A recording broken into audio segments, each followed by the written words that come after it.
Video. A journalist standing in Washington Square Park on March 25, 1911, filed this report live as the story unfolded in front of him. He wrote, "I learned a new sound, a more horrible sound than description can picture.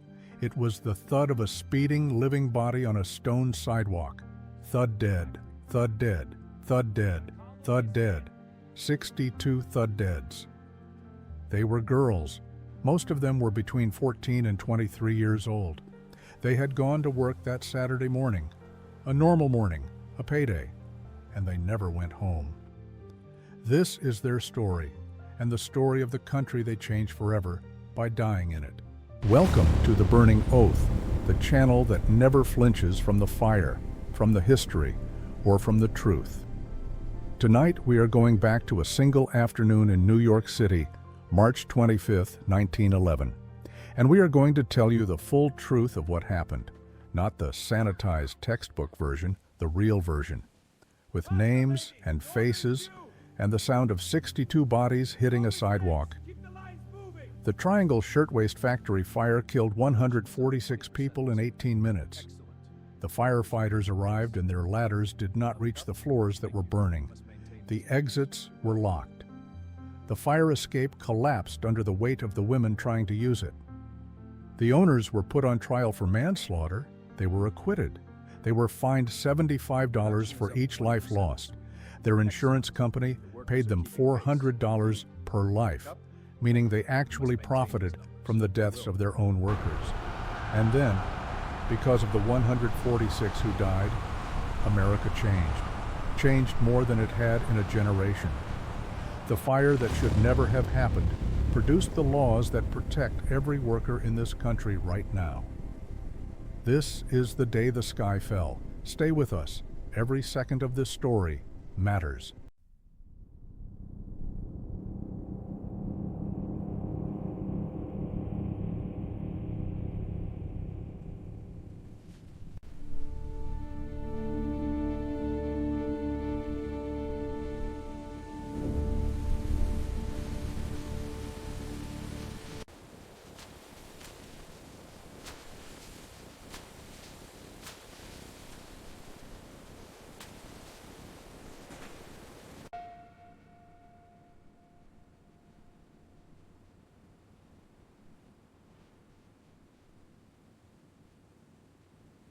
To understand the Triangle Fire, you first have to understand New York City in 1911, a city in the middle of the most extraordinary demographic transformation in American history.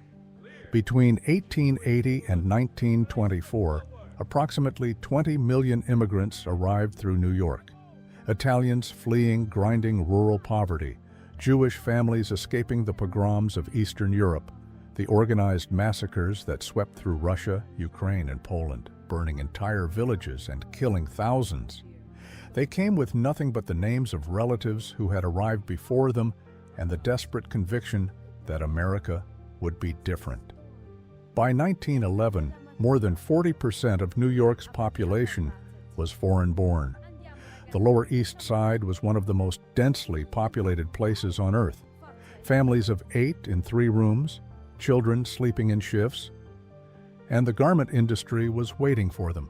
It wanted workers who were desperate enough to accept any terms, who had no connections, no English, no leverage, who would work for less than men and complain less. The Triangle Shirtwaist Company found exactly what it was looking for. The Triangle Shirtwaist Company was owned by 2 men, Blanck and Isaac Harris. Both were Jewish immigrants who had arrived from Eastern Europe with nothing and built a manufacturing empire. By 1911, the Triangle Factory was one of the largest shirtwaist manufacturers in New York, grossing more than $1 million a year. They were not unusual men for their era. They were, by the standards of 1911 capitalism, successful men who had played by the rules of a system that had no rules. They locked the doors of their factory during working hours, they said, to prevent theft, to prevent their workers from stealing small pieces of fabric. They had been warned. The New York Board of Sanitary Control had cited the Triangle Factory for violations. In 1909, Their workers had gone on strike, had begged in the freezing streets for the most basic safety measures. Blanck and Harris had hired thugs to beat the picketers. They had gotten the police to arrest the strikers. They refused every union demand, every safety request, every complaint. They had been warned. They chose profit over people. And on March 25, 1911, the bill came due, and 146 of their workers paid it with their lives. Here is the thing that this documentary will not let you look away from, because it is the thing that turned a fire, which might have been survivable, into a massacre. Blanck and Harris locked the doors, not by accident, not as an oversight, as policy. The owners of the Triangle Waste Company routinely locked the stairwell doors during working hours. The reason? They suspected their workers of stealing fabric scraps and small accessories.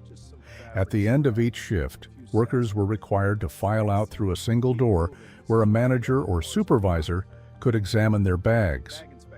To enforce this, all other exits were locked from the outside during working hours. Workers on the 9th floor, the floor that would burn worst, had essentially no way out when the fire reached them. The building had 4 elevator shafts, but only one elevator was fully operational, a fire escape, one, so narrow that it would have taken hours for 500 workers to exit in the best circumstances, and it collapsed during the fire. 2 stairways led down to the street. One was locked from the outside. The other opened inward, meaning crowds of panicking workers pressed against it from the inside, making it impossible to pull open.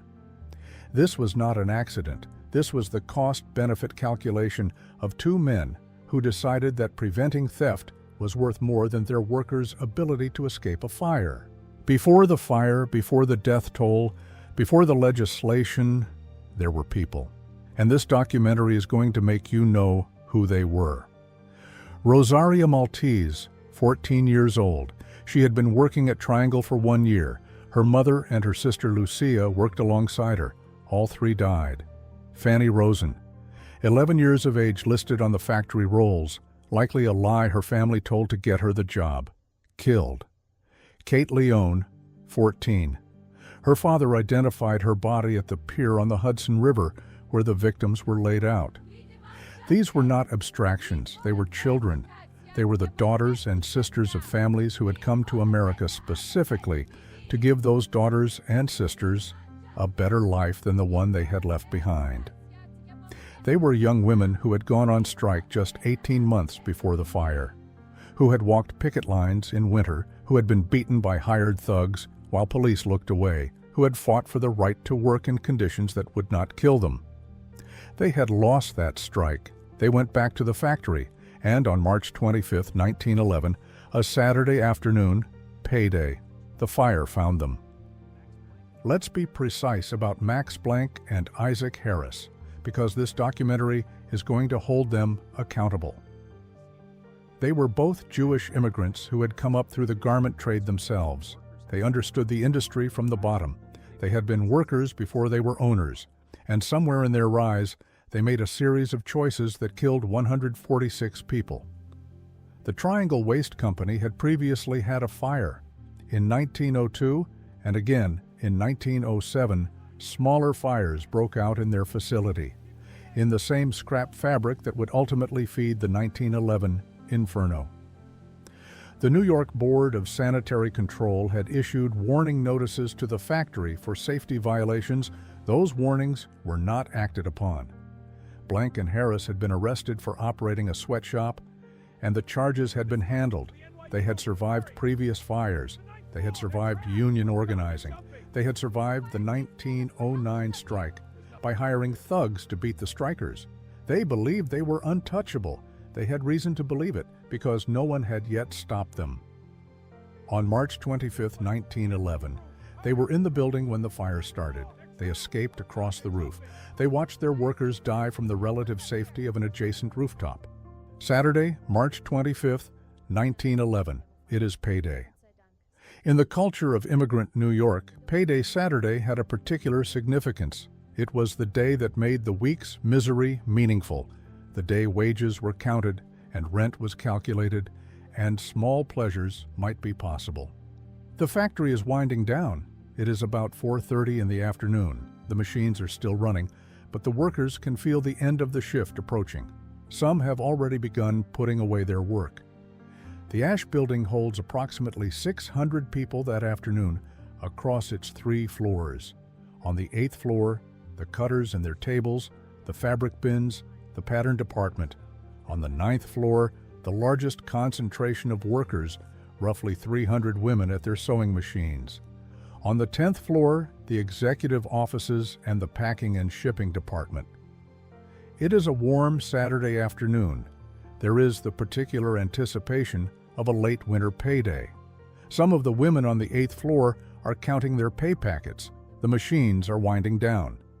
At 4:40 p.m., a cutter named Max Rothen may have carelessly discarded a match into a scrap bin under a cutting table on the 8th floor's northeast corner. The cotton scraps ignite. The moment someone yelled "fire" on the 8th floor, the response was immediate, and immediately catastrophic. A worker named William Bernstein grabbed pails of water and threw them at the flames. It was already too late for water pails. The fire had found the fabric scraps. The fabric scraps had found the hanging tissue paper patterns strung across the room. The patterns became a curtain of fire moving across the ceiling. The fire hose on the 8th floor, required by law to be present and functional, had a rotted hose and a valve rusted shut. It was useless. A telephone call was made from the 8th floor to the 10th floor to the executive offices. The owners and their staff were warned. They had time to escape across the roof. The 9th floor, the floor with 300 workers, received no call, no warning, no alarm that reached them in time. On the 8th floor, most workers managed to escape, down the one open stairway across the roof or by elevator before it stopped functioning. The damage to the 8th floor was enormous, but the death toll was comparatively small. It was the 9th floor that became the killing floor. The 9th floor of the Triangle Waste Company held approximately 300 workers, the largest concentration in the building. They were at their sewing machines, finishing the last minutes of the Saturday shift when the fire came to them. They did not receive a telephone warning. The fire alarm, when it finally reached them, came too late. By the time the workers on the 9th floor knew there was a fire, the fire was already at their floor. What they found when they tried to escape: the door to the Green Street stairway, it was unlocked. Some workers got out this way, but the crowd was immediate and overwhelming. Within minutes, the stairway was impassable. Smoke, heat, and the crush of bodies making descent impossible. The Washington Place stairway door locked. Workers pounded on it. They could not get through. The elevator, it had made 4 trips before the heat and the weight of the desperate made it non-functional. Women began jumping down the open elevator shaft to their deaths, preferring that to the fire. The fire escape. Workers streamed onto it. Then it began to shake. The heat from the fire below had weakened its connections to the building. Under the weight of dozens of bodies, it twisted, bent, and collapsed. The women on it fell into the enclosed courtyard below. The windows, the only remaining option. Reporter William Shepard was in Washington Square when the fire started. He described what he saw with a specificity that has never left the historical record. He wrote, "I looked up. There was a living picture in each window, 4 to 6 stories above me. Girls were burning to death before our eyes. They had fought toward the windows, breaking the glass with their bare hands and squeezing out on the window sills. There they stood on the narrow ledges, the fire thrusting itself out behind them. They jumped. They had to jump. There was no choice. From the 9th floor windows, 90 feet above the Washington Place sidewalk, the women began to jump. Some jumped alone. Some jumped in pairs, holding hands. Some were in groups of 3. The life nets brought by the fire department, built to catch a person falling from a moderate height, split under the impact of bodies falling 90 feet. In one terrible instance, 3 women jumped simultaneously, ripping the net entirely. The firefighters on the ground watching people fall could do nothing. Their ladders reached only to the 6th floor, 30 feet below the burning 9th floor windows. 62 people hit the sidewalk. The New York City Fire Department received the alarm at 4:45 p.m. Engine Company 72, Ladder Company 20, and the battalion chief arrived within minutes. What they found when they arrived, firefighters who had seen everything, broke them. Battalion Chief Worth later testified that the scene outside the building, bodies on the sidewalk, women falling from the windows, was unlike anything he had encountered in his career. Inside, the heat was so intense that firefighters could not advance beyond the 6th floor. Above them, the burning 9th floor, inaccessible. The fire hoses were being used to fight the fire from outside, but the bodies of the women who had jumped were on the sidewalk on the fire hoses, making it difficult to manage the lines. A firefighter described it, "We could not get water on the fire fast enough because the bodies of the fallen girls were on our hoses."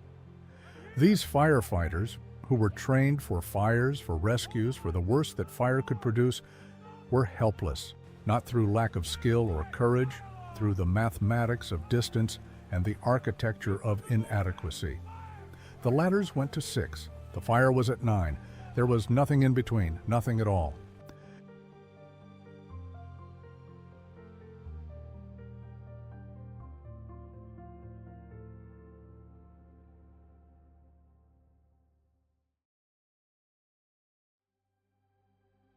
Let's go inside now to what the survivors described to the court, because the people on the 9th floor deserve to have their last minutes recorded honestly.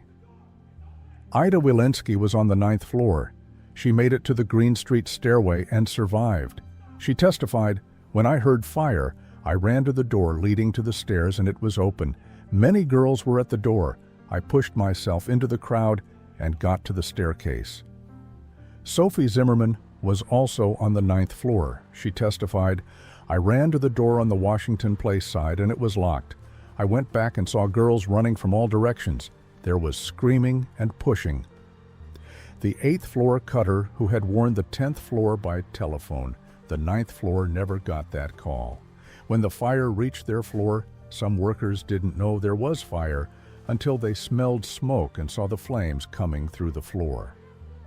Pauline Pepe was pulled from a window ledge by a young man on the floor below, who reached up and grabbed her.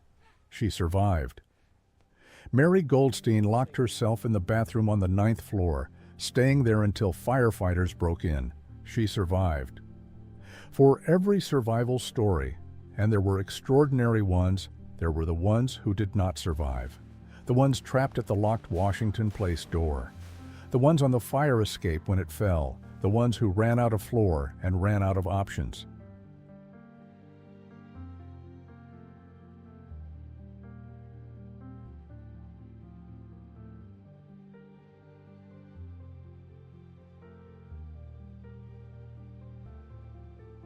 At 4:57 p.m., 17 minutes after the fire started, the fire was reported under control. 18 minutes, the entire catastrophe, 18 minutes. The fire burned fiercely but briefly because cotton and linen are extremely combustible and also extremely finite. Once the fabric and the scraps and the patterns were consumed, the fire had nothing left to burn. The building itself, its stone and steel, did survive. As the fire companies worked their lines and the smoke began to clear, the extent of what had happened became visible. The 9th floor was a ruin. The sewing machines, still in their rows, but fallen over, their motors burning out, the fabric, ash, the wooden tables, charred, and in the ruined room, in the stairwell, on the sidewalk below, on the collapsed fire escape in the courtyard, the dead. Fire Chief Croker entered the building shortly after the fire was brought under control. He later testified that in his 3 decades as a firefighter in New York City, this was the worst thing he had ever seen. The bodies were carried out one by one and laid on the Washington Place sidewalk. Then they ran out of room. The fire department requested the use of a pier on the Hudson River, Pier 26 at the end of Charlton Street. The The bodies were transported there by police wagons. 146 people laid out on wooden boards on a river pier, while the city tried to understand what had happened.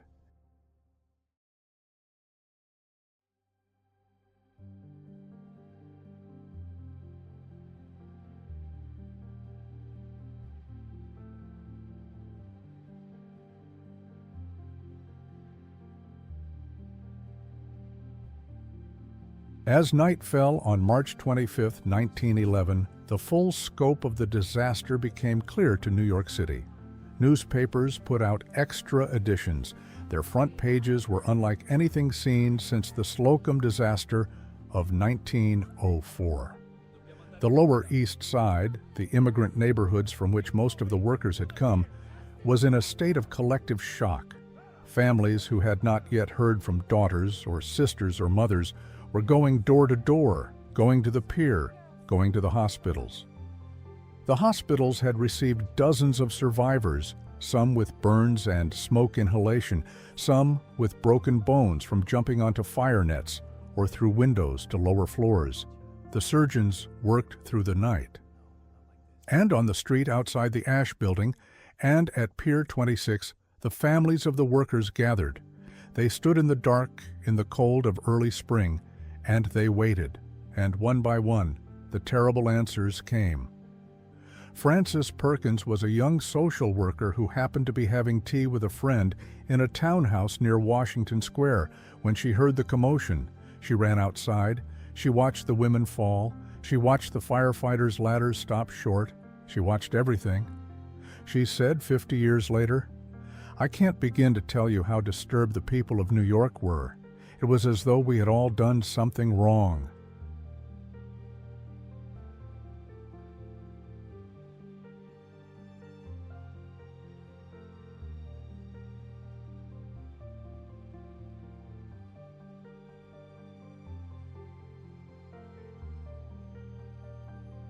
On April 5, 1911, 11 days after the fire, the city of New York organized a funeral procession for the 7 unidentified victims who could not be claimed by family. It rained all day, a cold, persistent spring rain, and 350,000 people came anyway. 350,000 people. They walked through the streets of Manhattan behind the hearses, garment workers, immigrants, trade unionists, society women, politicians, children. This was not merely a funeral, it was a statement. It was a city saying, "We saw what happened. We know who was responsible. We are not going to let this be forgotten." Clara Lemlich, the young woman who had called the 1909 general strike, was in the procession. Many of the survivors were. They walked with the people who had not survived. The newspapers noted that the umbrellas formed a black canopy over the entire route of the march. You could not see individual people. You could only see the crowd, and the crowd was the entire city. 1 week after the fire, Anne Morgan and Alva Belmont, 2 of the wealthiest women in New York, hosted a meeting at the Metropolitan Opera House. The subject, what had to change? The hall was packed. People of every class sat together and agreed this had to stop.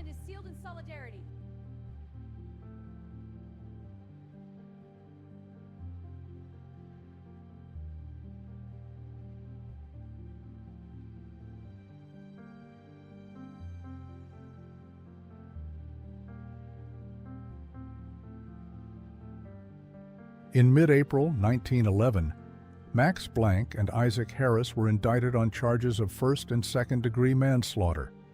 The prosecution's argument, the owners knew the Washington Place store was locked during working hours. They knew it was locked when the fire occurred. Workers died because it was locked. That constituted criminal negligence. The trial began December 4, 1911. It was the most scrutinized trial in New York City since the murder of Stanford White. The defense attorney was Max Steuer, one of the most skilled courtroom lawyers in America. Steuer's strategy: destroy the credibility of the prosecution's key witness, Kate Alterman, by getting her to repeat her testimony multiple times and then arguing that her consistency proved she had memorized a script. Not guilty. The argument was cynical. It may have been legally effective. The jury deliberated for less than 2 hours. December 27, 1911. The verdict, not guilty. The crowd outside the courthouse heard the verdict and began to hiss and shout. Some wept, some screamed. The police had to hold the crowd back from the building. Blanck and Harris walked free. 2 years later, Max Blanck was arrested again for locking the doors of a new factory he had opened during working hours. He was fined $20.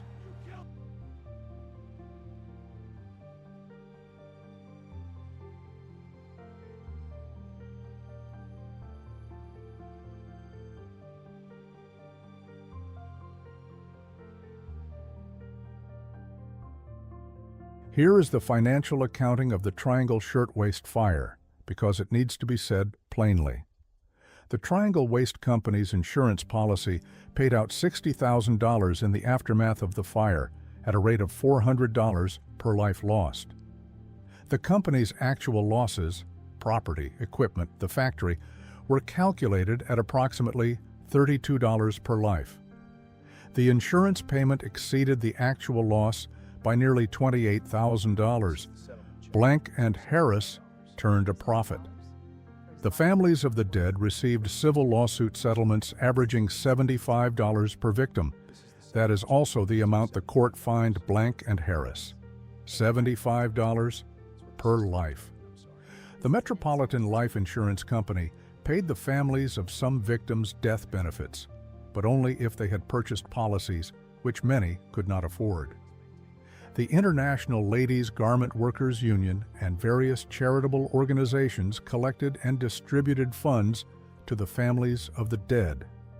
The total distributed to surviving family members came to approximately $100,000, spread across 146 families.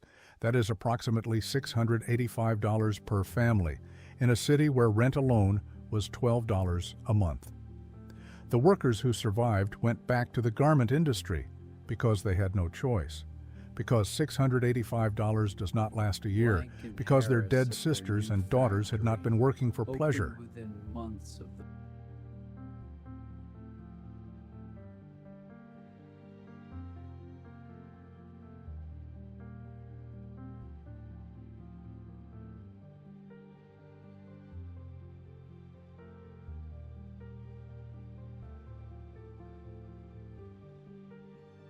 3 months after the fire, in June 1911, New York Governor John Alden Dix signed legislation creating the Factory Investigating Commission. It was given unprecedented investigative powers, the authority to visit any factory in the state, interview any worker, subpoena any document. The commission was led by 2 men who would define progressive politics in New York for a generation, State Senator Robert F. Wagner and Assemblyman Alfred E. Smith. Their chief counsel, Abram Elkus, a brilliant lawyer who understood that the specific facts of the Triangle Fire, presented clearly, were more powerful than any argument he could make. And at the center of the commission's investigation, Frances Perkins, the young social worker who had stood on the Washington Place sidewalk and watched the women fall. She took legislators on field trips to factories, showing them, in person, conditions they had only read about. In 2.5 years, the commission investigated nearly 2,000 factories across dozens of industries. What they found was that Triangle was not an exception. Triangle was the rule.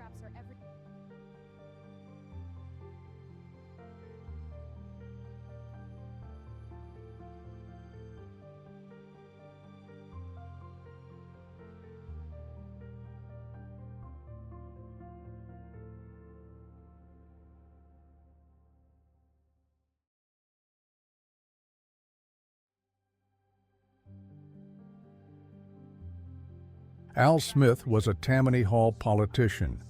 He had grown up in the streets of the Lower East Side. He understood the immigrant community from the inside, and before the Triangle Fire, his understanding of labor politics was conventional: party first, interests second. After the fire, after he led the commission, after Francis Perkins took him into factories and showed him what routine conditions meant, Al Smith changed. He used his political skills not to protect the industry, but to pass the legislation.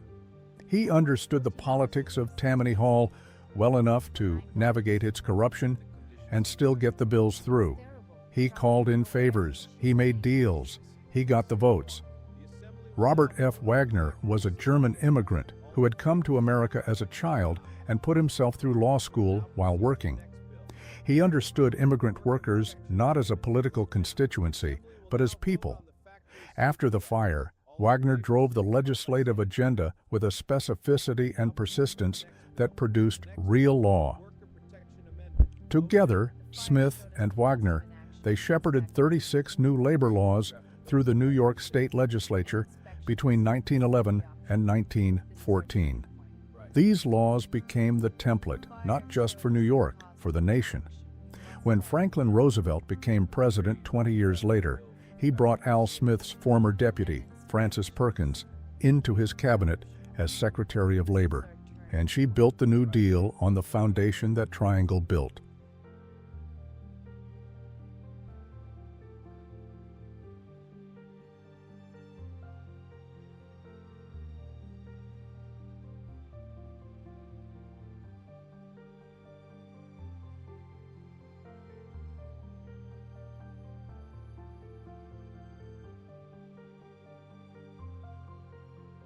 Let's be specific about what changed, because this is not abstract history. Every building you enter today, every workplace you occupy, every elevator you ride, contains safety features that exist because of what happened at the Triangle Waste Company on March 25, 1911.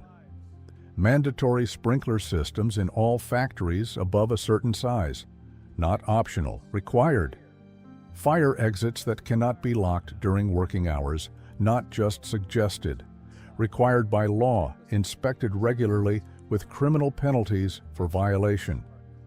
Maximum occupancy limits for factory floors, regulated working hours, restrictions on child labor that actually had enforcement mechanisms. The creation of the New York State Department of Labor, a dedicated enforcement agency with actual inspectors who actually visited factories. The mandatory installation of fire escapes on buildings above a certain height, and specifications for those fire escapes that would prevent the collapse that killed dozens at Triangle. Mandatory fire drills, required emergency lighting, building codes that governed the relationship between the number of workers in a space and the number and quality of exits available to them. Every one of these requirements exists because 146 people died in 18 minutes. Every one of them would have saved lives at Triangle if they had existed on March 25, 1911.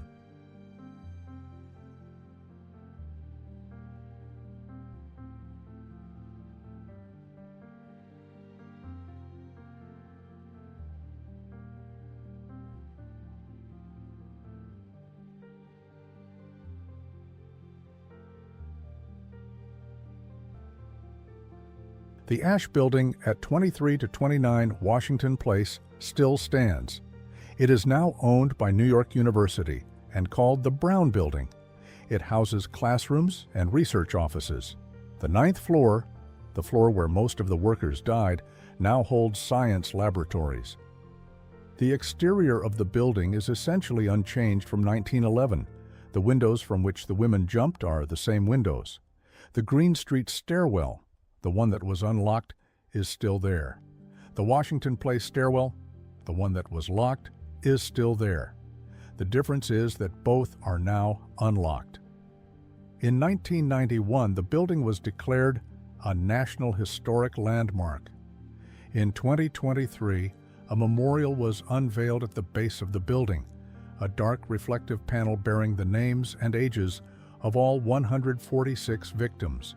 It is visited every year on March 25th, when Ladder Company 20 and one of the first fire companies to respond in 1911 tolls a bell 146 times as the names are read aloud. Every March 25th, the descendants of survivors gather at the memorial. Some are in their 70s and 80s, the grandchildren and great-grandchildren of women who worked on those floors. Rose Friedman, née Rosenfeld, survived by following the executives to the... I saw it all. The fire, the locked doors. I never minimized what I saw. The owners were responsible. I organized workers until I was too old. The fire is still in my eyes.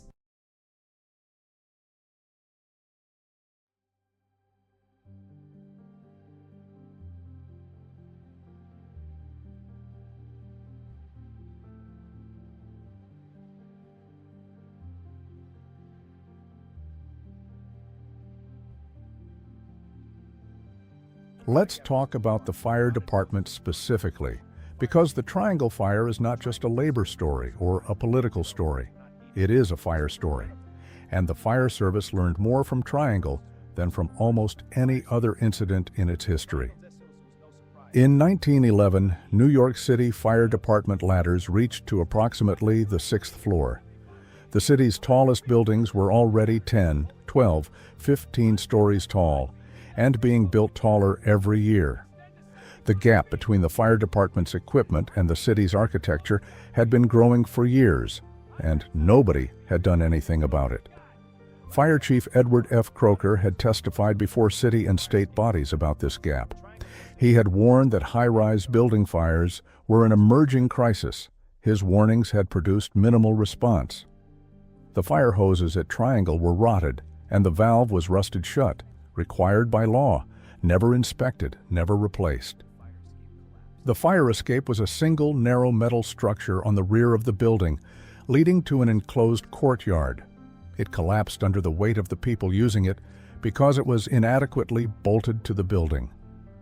The fire department arrived, the firefighters were brave and skilled, and they were working with the equipment and the authority they had been given. And it was not enough. Not because of anything the firefighters did wrong. Because of everything the city, the state, and the building owners had done wrong for years before the first match was struck.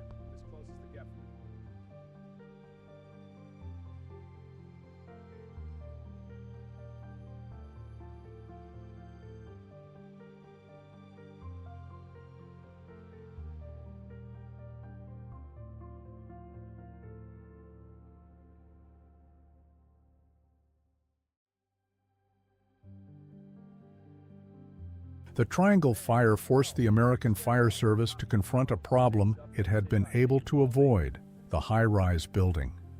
New York was building upward faster than any city in history. The skyscraper was an American invention, and New York was its primary laboratory. And the Fire Service, which had excellent protocols for building fires in 3- and 4-story structures, had almost no doctrine for fires in buildings 10, 12, 15 stories tall. After Triangle, the New York City Board of Aldermen created the Bureau of Fire Prevention, a dedicated office to inspect buildings, enforce fire codes, and develop standards for high-rise fire safety.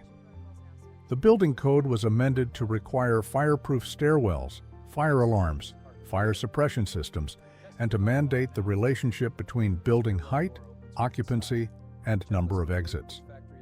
The American Society of Safety Engineers was founded 6 months after the Triangle Fire, a direct response from the engineering profession to the systemic failures that the fire had revealed. The Fire Service's doctrine for high-rise operations, developed in the decades after Triangle, became the foundation for the procedures used today. The Triangle Fire is in every training manual. It is the reason firefighters are taught to ask, before entry, are the exits unlocked? Are the stairwells clear? Is the fire suppression system operational?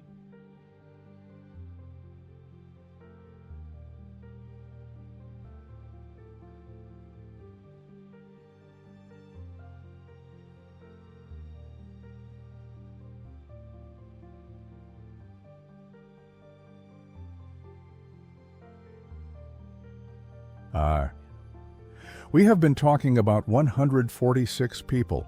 We are going to stop and name some of them. Anna Altman, 16 years old. Rosie Basine, 31 years old, the oldest of the women killed. Vincenza Bellotta, 16 years old. Essie Bernstein, 19 years old.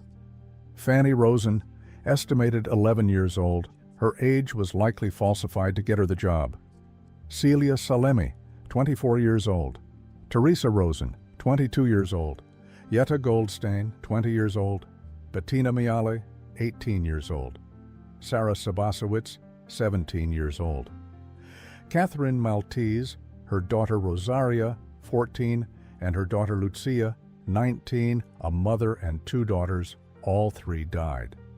They were not abstract, they were not statistics. They were specific people with specific ages, specific families, specific dreams about what America would give them. Most of them had not been in America for more than 5 years. Most of them were still learning English. Most of them were sending money home to family members in Italy or Russia or Poland who were waiting to join them. They were working that Saturday because they needed to work. They were in that factory because it was the factory that would hire them.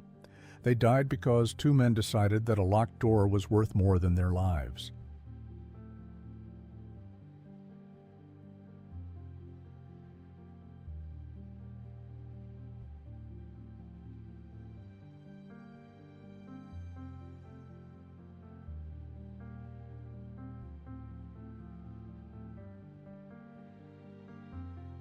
March 25, 2011, the 100th anniversary of the Triangle Fire. New York City holds a ceremony at the Brown Building. The U.S. Secretary of Labor speaks. 2 U.S. senators speak.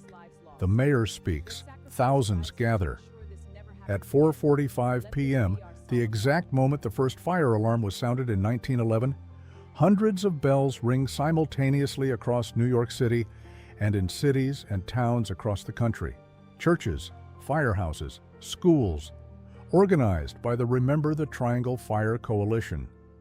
It is a remarkable moment. 100 years later, and the fire is still producing public ceremonies of this scale.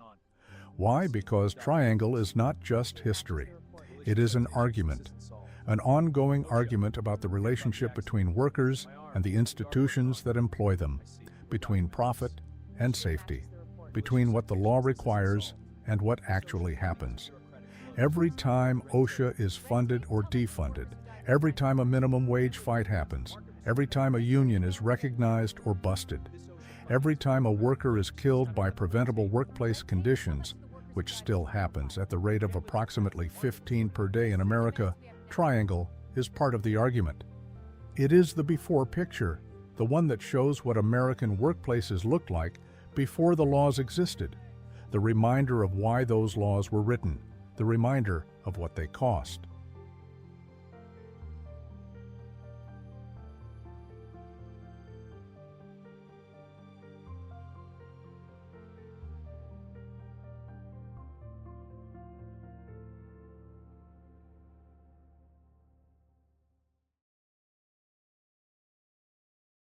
Here is the final accounting of the Triangle Shirtwaist Factory fire, the full ledger. Costs: 146 lives, most between 14 and 23 years old, most immigrants, most women. Hundreds of families permanently altered, parents, siblings, children who depended on those wages. An entire neighborhood's sense of safety and promise shattered.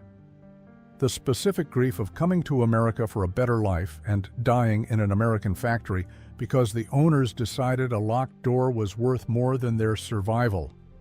Returns, the painful, reluctant, inadequate, but real acknowledgement that death sometimes produces change. More than 30 new labor laws in New York between 1911 and 1914. 25 states strengthening factory safety laws in 2 years. The Factory Investigation Commission, the model for federal regulatory investigation. The minimum wage, the 40-hour week, child labor laws, Social Security, OSHA. Every exit door that opens outward, every sprinkler head in every commercial building ceiling, every fire drill that annoys you, every fire escape that is inspected and rated, every occupancy limit sign.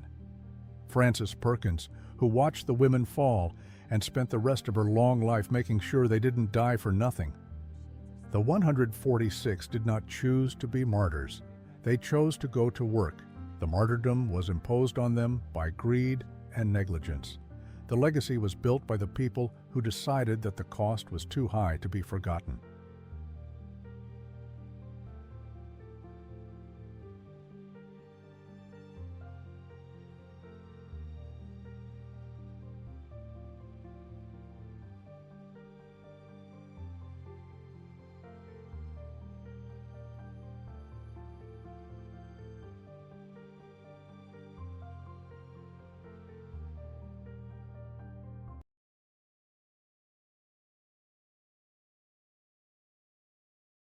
The sky fell over Washington Place on March 25, 1911, not the literal sky. The sky that those women and girls had been promised, the sky of American possibility, the sky of a country that was supposed to be different from the countries they had left. That sky fell and broke on a sidewalk in Greenwich Village, in pieces, 146 pieces. And then something remarkable happened. Not immediately, not without struggle, not without a trial that ended in acquittal, and an insurance company that paid the owners more than they lost, and a fine of $75 per life. But over time, because of Frances Perkins, who would not look away, because of Clara Lemlich, who would not stop fighting, because of Al Smith and Robert Wagner, who turned grief into legislation, because of the 350,000 people who walked through the rain on April 5, 1911, saying, "This is not acceptable." America changed. The change was bought at an unacceptable price, and the change was real. Every building you enter today has fire safety requirements that exist because of the Asch building. Every workplace you occupy has legal protections that can be traced through a chain of legislation and advocacy and political will, back to that afternoon. The 146 did not choose to be the reason. They chose to go to work. They were young women trying to survive in a country that had promised them something. The country didn't keep its promise that Saturday, but it learned eventually to try harder. Say their names, know their story, and the next time you walk past a fire exit, the next time you push that door and it opens, remember why it opens. Remember them.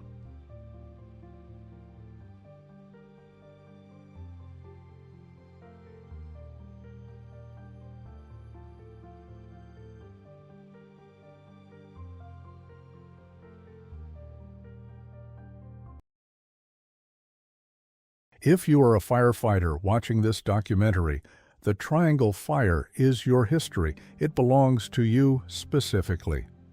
Every fire code standard you enforce, every pre-plan inspection you conduct, every building you enter where the sprinklers are working and the exits are clear, that is the direct product of what happened at the Asch building.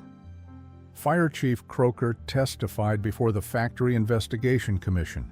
He named the failures. He held the institution accountable. He was part of the change.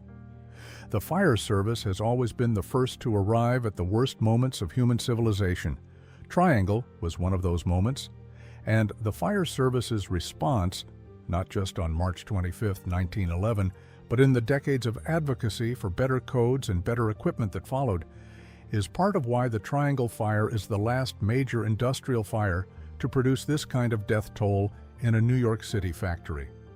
The lesson was learned. It was learned at terrible cost, but it was learned. This has been The Burning Oath, the channel that does not look away from the fire, from the cost, or from the history that the fire built. If this documentary moved you, share it, because the Triangle Shirtwaist Fire is one of the most important events in American history, and most Americans have never heard the full story. You can change that today by sharing this. If you learned something tonight, leave a comment. Tell us which part of this story hit hardest. We read every one. And if you want more stories like this one, subscribe to The Burning Oath. New documentaries every week, real history, real fire, the stories that should never be forgotten. On March 25th of every year, Ladder Company 20 strikes a bell 146 times at the base of the building where 146 people died. We are saying their names. We are keeping the record. We are making sure the next generation understands what happened and what it cost and what it built. The oath isn't just taken once, it's kept. Every shift, every inspection, every fire code that holds the line between a safe building and an inferno. The 146 kept their oath to come to work. America eventually kept its oath to protect them. It took too long. The work is not finished. This has been The Burning Oath. We will see you next time.